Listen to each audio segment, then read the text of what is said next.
आज आपण माहिती घेणार आहोत जुगनू. हो मित्रांनो, जुगनू जो की रात्रीच्या अंधारात एक चमकणारा पक्षी आहे किंवा एक कीटक आहे, जो की त्याच्या शरीरातून एक प्रकाश निर्माण करतो आणि ते प्रकाश इतके छान असतं की आपल्याला बघल्यावर ते खूप छान वाटतं. तुम्ही नक्की जुगनू बघितला असेल व त्याचा प्रकाश बघून आनंदित झाला असाल. तर मित्रांनो, जेव्हा मी तो जुगनू बघतो तेव्हा माझ्या मनात प्रश्न निर्माण होतो की हा लाईट कसं काय चमकवतो.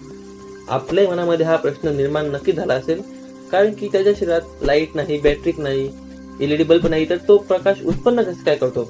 माझ्या मनात हा प्रश्न होता. तर मित्रांनो, आपण याच प्रश्नाचे उत्तर या व्हिडिओमध्ये बघणार आहोत.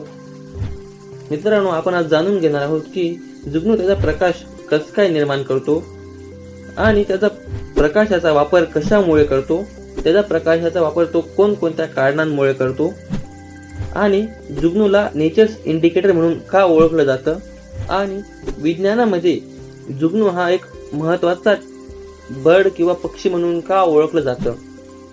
हो मित्रांनो, जुगनू विज्ञानामध्ये पण जुगनूची एक मोठी भूमिका आहे, जी की आपण आज या व्हिडिओमध्ये बघणारच आहोत. तर या व्हिडिओमध्ये बनून राहा. आणि अजून काही जर तुमच्या मनात नवीन प्रश्न येत असतील तर मला कमेंटमध्ये नक्की सांगा.